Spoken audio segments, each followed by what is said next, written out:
all we say to America is be true to what you said on paper.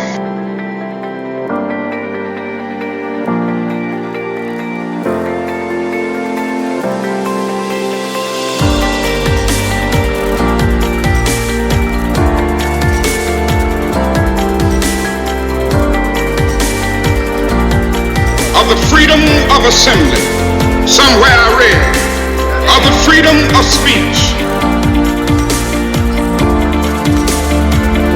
somewhere I read, of the freedom of press, somewhere I read, that the greatness of America is the right to protest far right.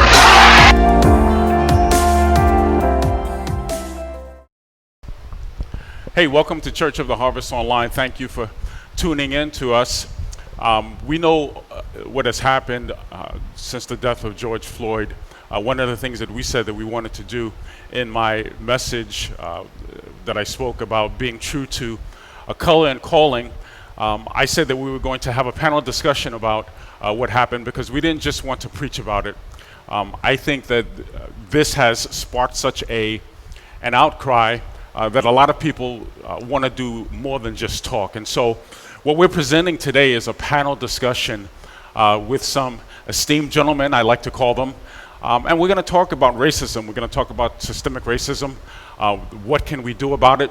And so without further ado, I'm going to introduce this panel. So I have with us Vinny, I have Namit, I have John, or before John I have Ray, and then I have John, and we have Stephen. And so we're going to get right into what we're going to be talking about. But before my first question, I would like for each of them just to, I said their name, but I want them to tell a little bit about who they are. And so gentlemen, I'm going to turn to you now.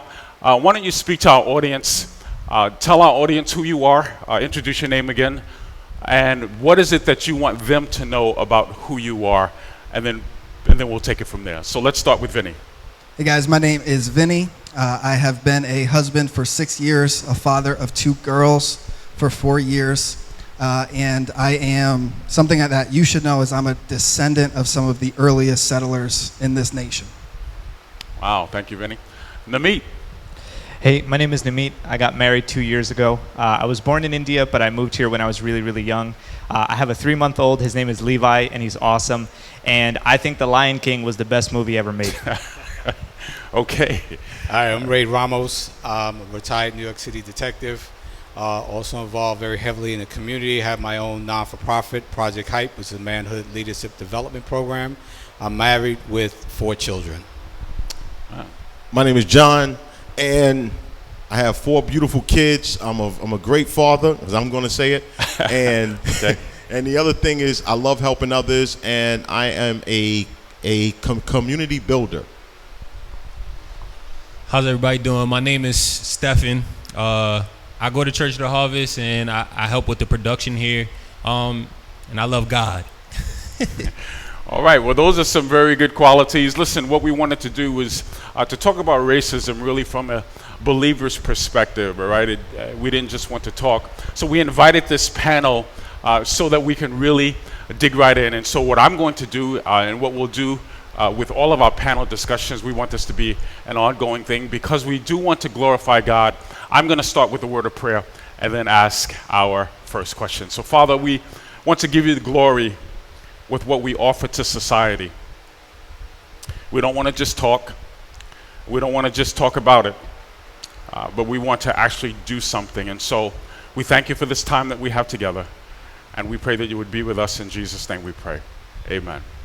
Okay, gentlemen, I'm going to start with a question just about the death of George Floyd. All of us have seen the video numerous of times, and we've seen the outcry of what has happened because of the police officer being on his neck for that 8 minutes and 46 seconds. And there have been marches before. They've been outcries before. They've been protests before. This one, it happened several weeks ago, and the outcry or the protest seems to be growing. It's not dying down. Why do you think this one is different? What makes the outcry, the protesting, so many people, not just in the United States, not just in our country, but all around the world. Why do you think it's different this time? What I'm going to say, being that I have been out there, and what I've seen is the energy is totally different. I've been in other protests. I was part of the Rodney King protest, the Howard Beach protest where we marched at, Sean Bell where we have marched at. The difference is the many different races of people that are coming out and getting involved this time. What I'm going to say that this happened, and it's called a perfect storm. The perfect storm was that you had a virus that was killing off 100,000 people. You had unemployment at its highest, 40 million people. Then you also had people at home that had a chance to really sit back and see and really absorb what we saw. The inhumanity of a person, because I wouldn't even call him a man, of a person, the way he treated a man. And I think that touched to the soul of so many people. And that's why I think we have this new energy. Young folks is leading these marches. It's not the elders that's leading the marches, the young people. Social media has been a very huge point. And what I'm going to say lastly is that this is something I think going forward is going to be a different world. All right. Anybody else? Ray? As far as what I see is because, like John was saying, the young people, this new generation has the access that we didn't have. They have the access to just put their finger on the things that are really troubling in this country, in our communities, and they're very resilient. They are a generation that are unwilling to back down or back off. And I think that's the kind of energy that we need, because in this push, especially being men of faith, we understand that God has to be in and through this. And so, biblically, anytime God has used someone in a movement, it has been the young people. And so I think this is why we've seen such a... Okay. All right, so let's hear from a young person. Me? I mean, I love what John said. No I don't offense, think I would- guys. Just go ahead. I love what John said. I wouldn't add anything to that. But I do, when I think of the sovereignty of God, I think that timing is never coincidental. And so everything that you two were saying, I think, is completely spot on. And I think that there's a very deep value of justice that has been brewing under the surface for such a long time that now you're met with all of this information. Things can't be done in the dark anymore. And I think that's the reality. Things can be swept away, but with the influx of people being able to capture it and post it and share it, it's so much harder. You have to be crafty to keep things in the dark, and more of things are coming to the light now. Yeah, I would just add to that. I think leadership has changed in the sense that it used to be very, the leader goes to the mountaintop and brings down what we're going to do and how we're going to do it. But because of technology, because of young people having access to that kind of stuff, we actually question everything. And because of that, when things are a matter of fact and history, we can go back and make up our own mind. So I think that also plays into that storm where people are not just listening to what other people say. They're like, no, I can go into this and I can find the facts for myself and make a decision. Yeah. And I still think, though, that there seems to be something different because we've had the technology, with Trayvon Martin. We've had the technology the technology wasn't the same. Okay, well, but because there's so many black and white, is it just that it's young people? Is it just that it's tech? What's striking at the core of people based on what's going on now? What do you think, Stephen? For me, and I was just talking to somebody about this the other day. I think that this event that has happened, it's a time-stopping event. A lot of times when it comes to like civil rights and the way that like the racial divide goes in just like America and the world, those are time-stopping events. And I feel like this is an event that has happened that young people, not just people in general, but specifically young people, they can ascribe to this time being their event. Like, and I was telling somebody this the other day. My dad was born in 1964. He was born in 1963, rather. The Civil Rights Act was passed in 64. So both, you got to think about that. Like, my dad was on this earth, not my grandfather, not my great grandfather. My dad was on this earth when the Civil Rights Act was passed. So were we. Exactly. So was I. So so that just goes to show that, like, the real, like, the craziest times in America wasn't that far ago. Right. And now that something like this is happening with the connection to what these guys already had said, and everybody being able to actually stop and watch it, I feel like it's making so much of an impact, because it's really, like, because of the circumstances, we really don't have nothing else to do but to pay attention. But let me add to that, because what I'm going to say to you, the question you asked, Kurt, is when the Rodney King riots broke out, it was only the major cities. When you think about the Trayvon Martin marches that went on, it was only the major cities. Right. Even if you think about, go back to Mike Brown, it was only Ferguson that really had the uproar. You're talking about all 50 states has had protesting. 18 countries has had protesting. Yeah, and that's kind of my point. It's phenomenal. Right. But there's a different energy, and you think about this, and we're sitting in the Lord's house. You got the devil leading the world. Okay, well, that's deep. That's kind of my point. It's a mic dropper right there. That's kind of my point, that everybody seems to be involved, and I don't know, it could be technology, it could be young people, but this seemed to have struck a different kind of chord, is what I'm saying. I don't know if it was because when you watched it, that it just seemed inhumane for somebody to sit there with his hands in his pockets. Hearing the guy said, I can't breathe. Hearing people saying, he can't breathe, get off of him. Maybe, I don't know if that was it, but I'm just saying it strikes a different kind of chord. I think, too, it's more of, we as a society are more available to each other. Like you said, we came up in the 60s and the 70s, all right? You weren't working with too many white folk. You weren't working with too many other ethnicities. Right. Now everyone has access to each other, and it's kind of making other races kind of look and say, come on now. Right. How long can this continue to happen to just these people, just black people? How can this continue to happen? My daughter and my wife were just in a rally in Floral Park. And they were like, well, let's go check it out. We don't think there's going to be too many people out there.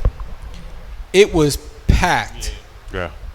It was packed. And so the world is beginning to see and say, come on, things have got to get better, because you can't keep just targeting one particular race of people. Because we all, if you look at it, Italian, Irish, Jewish, they all came to this country pretty much around the same time. And they all were faced with a lot of similar atrocities, right? And they all kind of got big, or were able to gravitate to other things available to them in society, because the target was on the black population, always.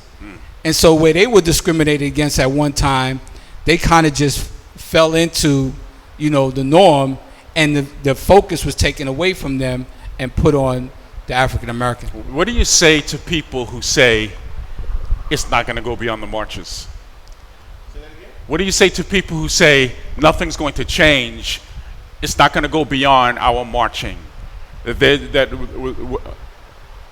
What's the answer to doing something about systemic racism besides just firing a police officer? Or I will say what people need to do is a couple things. And if you go and Google 5 years after Ferguson, and they'll show you the list of changes that taken place. Okay.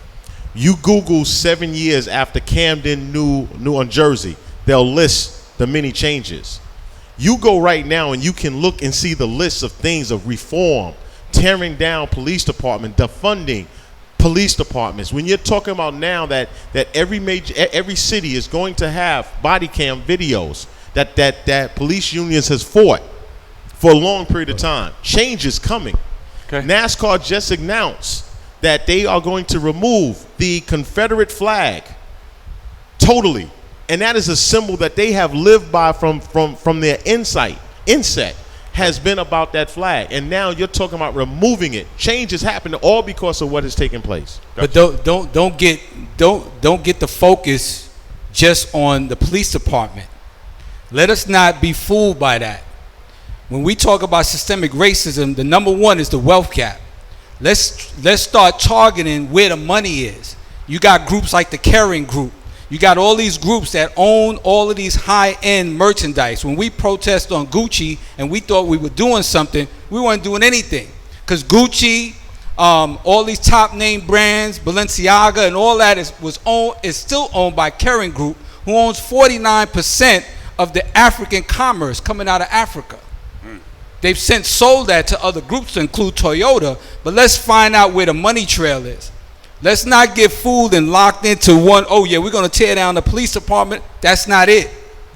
Start putting your money in different banking institutions, like One United Bank, which is an unapologetically African-American bank, one of the biggest in this country, that is about communities, that's about giving opportunities, that's about teaching the communities about the wealth gap and how to close that. So let's start looking at that first. That's when we'll get their attention, because we'll never sit at their table, but we got to create our own table. Okay. So it sounds like racism, everybody sort of focuses on something different where racism is concerned. Again, the focus might be the corrupt police, and we know that the entire police force is not corrupt. But you talked about wealth. Somebody else might talk about economics. Somebody else might talk about another aspect. So would you say, and this is to everybody, would you say a part of what needs to be done is educating minorities or educating everybody on how deep really systemic racism is? I think that education is a big part of why we are the way that we are now. The fact of the ignorance for so many people is the reason why we are the way that we are now. I think that when, like, people say ignorance is bliss, ignorance is a lot more than just bliss. Oh yeah, I would say that. I mean, but deadly. Yeah, it definitely is, because if you don't know about something, that gives you reason to have preconceived notions about what you heard about it. And I think that, echoing with what everybody else said, because of the technology that we have, right, that has connected people to not now have to just hear about it from the same race that they are, but they can actually see it firsthand from having their own experience in seeing it. Right. Yeah, I just add to that. I don't think change is going to be linear in this. I think it has to be a multi-pronged approach. And so when you talk about economics, when you talk about schooling, when you talk about redlining, education's super important. I can only bring in my education. And I was listening to Brian Stevenson recently, and he's talking about how it seems like the civil rights movement was a 3-day carnival. Day 1 is Rosa Parks, day 2 is the March on Washington, and day 3 is passing the 13th Amendment kind of, or just, having some sort of rights there, taking down, Jim Crow laws. And that's how I felt about it too. Like that was my education growing up. And so I can only talk about it from my perspective, which is I do not know Black history in America. I know history I'm taught in school. Right. I spent 2 hours on the phone with one of my really close friends where he was walking me through Black history in America a couple days ago. And I said, I have not heard 90% of this. And so for some people it's education, but it's not just let's educate and then take the next step. It's multi-pronged all at the same time. Education for some people, and then it's got to be financial, it's got to be with schooling, everything at the same time. Very good. Let me add to that, because to me, education and saying educate is too broad, because you gotta pin that down. Because if the oppressor is the one educating you, what are you really learning? See, the education system which we have to follow has to change, because you have to self-educate. You have to self-educate now. Kids that are being born, the the young one you have coming up, you can't give it to the school system anymore because they're not going to teach them what they need to know. You have to be the educator. The 8 hours that child spends in school needs another 2 to 3 hours with you, because now you have to give him the our story, not his story, but our story. Because if we start educating our minds to change, if we start educating to stop using the N word, if we start talking unify and unity, then things will change. Okay, so let me ask this, because I hear what you're saying, but isn't the point to aim for the system? See, if we want our individual homes to educate after they've been educated in school, then I think what Vinny's saying, isn't the point to point to the educational system and let's put black history in every school, Curtis, so that I don't have to go home. Here's the problem. You can't put anything in something that you cannot control. Well, that's what I think. That's what we're saying. But we want to get to the control it. Right, fine, right. If you don't control it, you can't really change it. Oh yeah, I agree with that. So half the problem is that we don't get involved enough to even try to think about controlling the system. So now what you got to do is not make that a roadblock. You got to now in turn start, like I said, they need the educational system because the way it's set up here. Those 8 hours for those 5 days, you have to do that because it's set that way. But the other 2 hours, the other 2.5 hours, that's where you give them the understanding. That's where you give them the reasoning.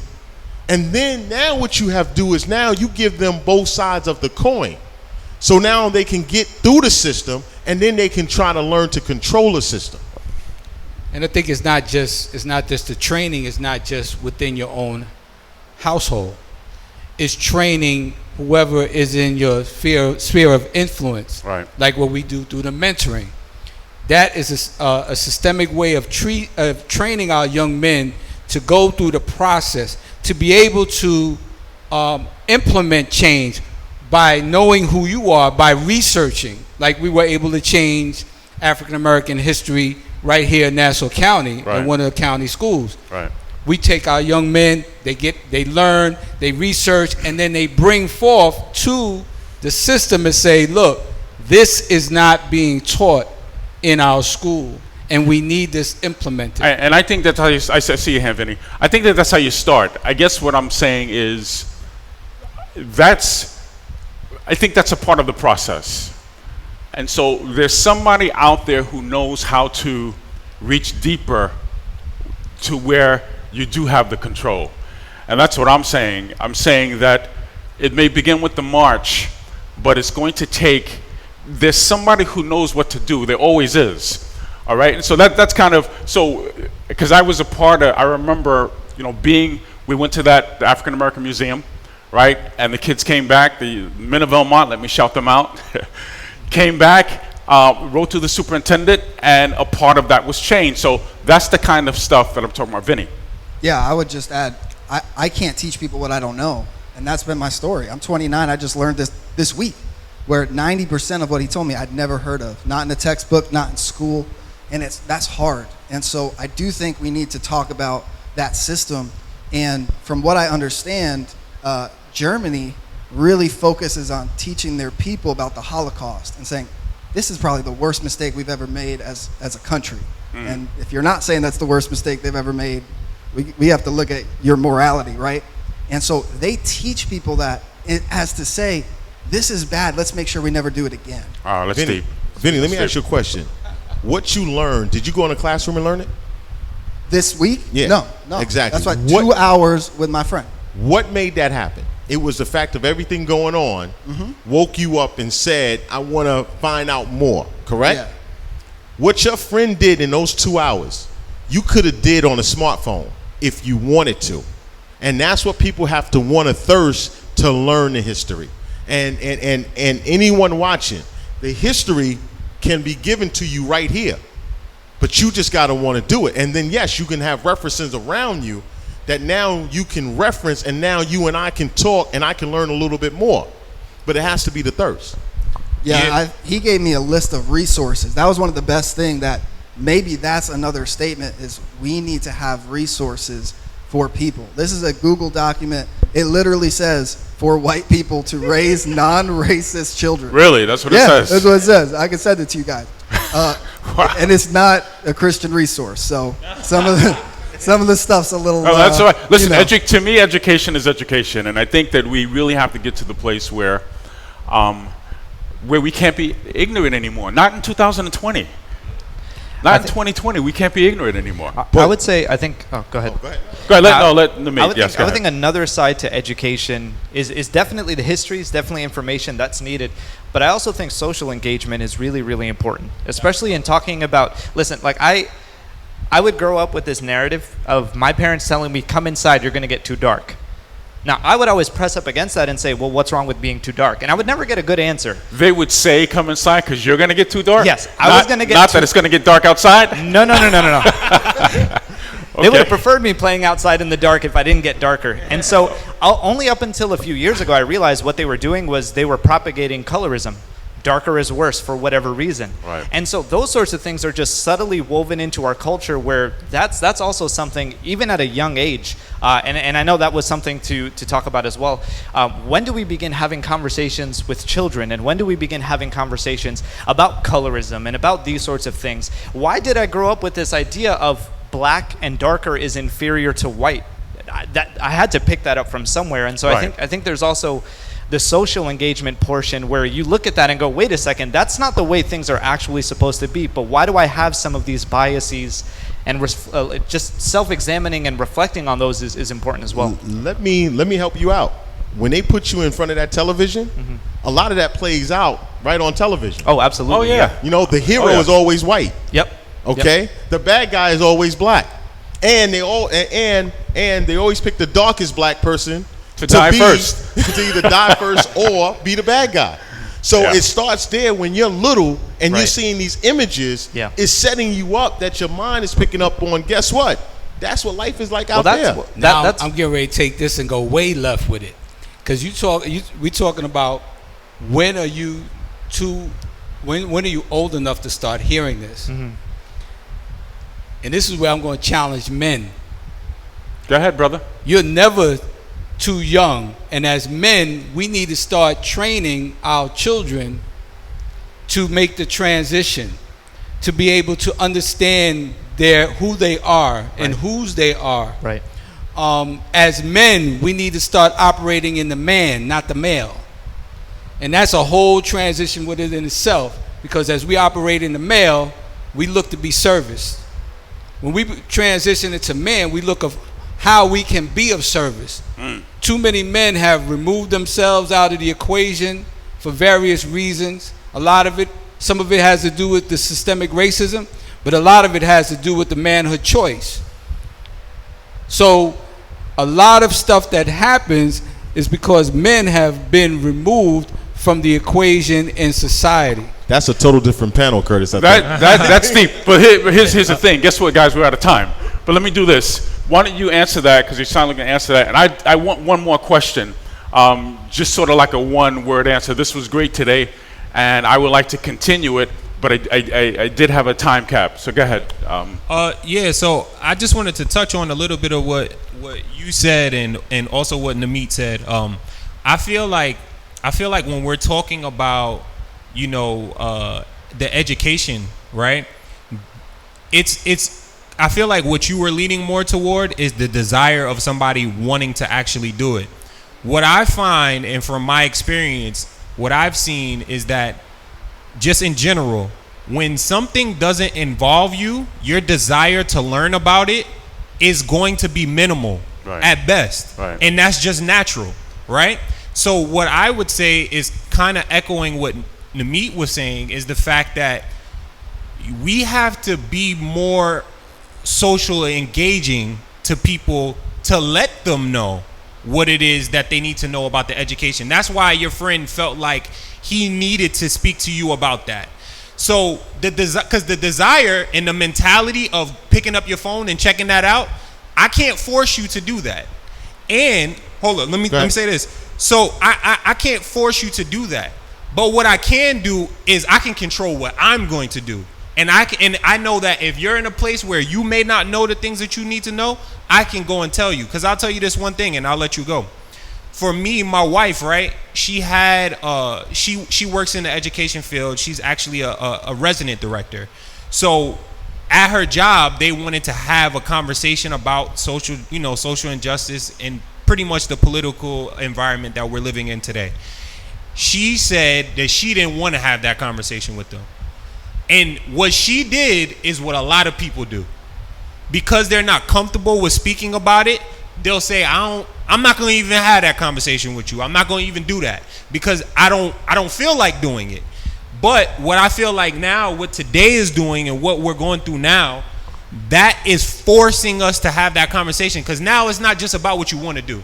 You hold the responsibility not just for yourself, but for the whole world at this point, especially being people of color and people that have the information at this point. Now, if you have the education, you got to tell it. Now, what I'm going to say that, and the comment that I made to him wasn't so much for him, it was for us. Because the deepest part about it is there was a study done 5 years ago.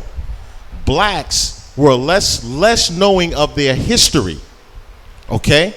And that right there tells you, if you don't know your history, you don't know where you're going.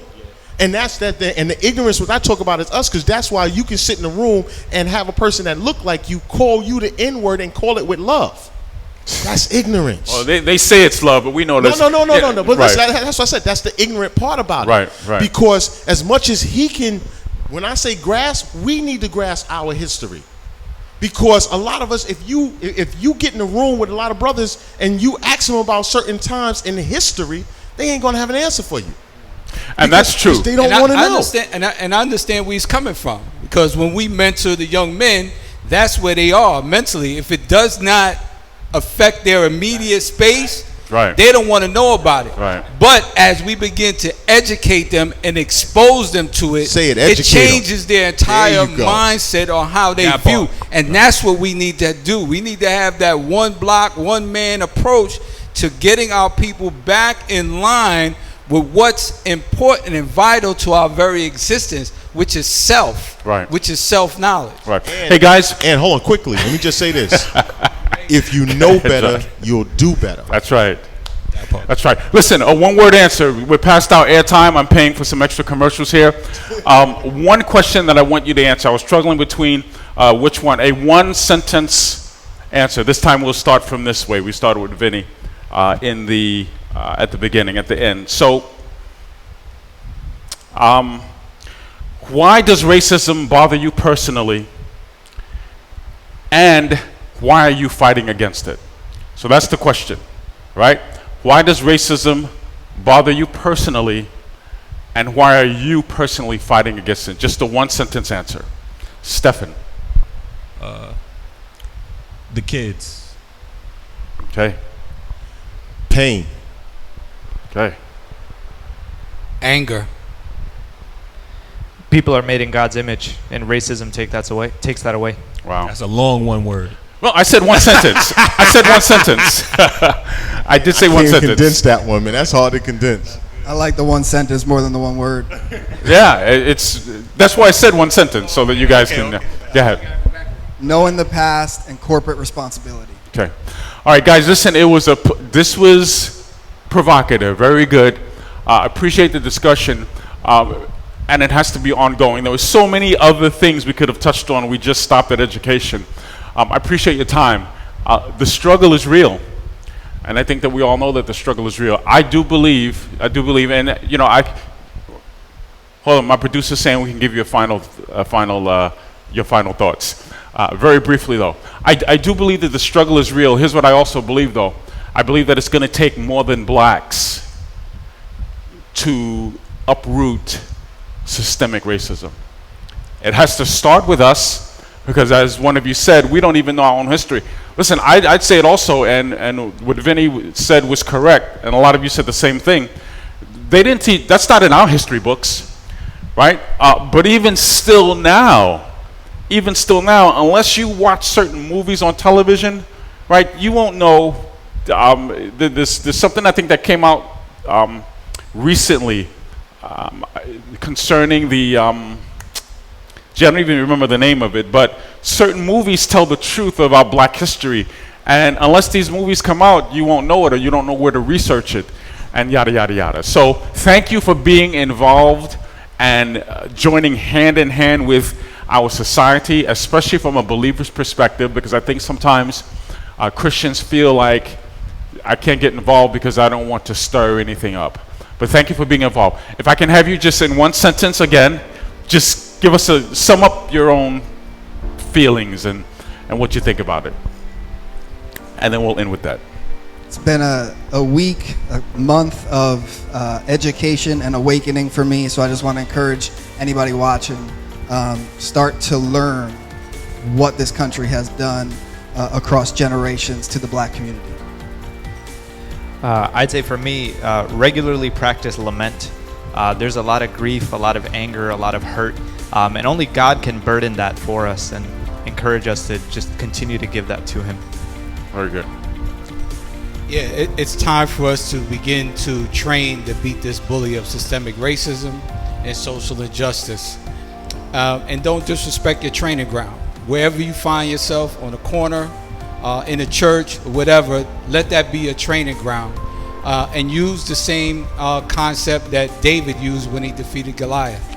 Amen. He was Very already good. being trained, so that's where we have to begin. That's good. That's good. Don't let a word like radical push you away from understanding what radical change can be, because we've seen radical changes over time. Right. All of us sitting in this room right now has been a part of radical change. If you know Jim Crow, this sitting in this church right now is radical change.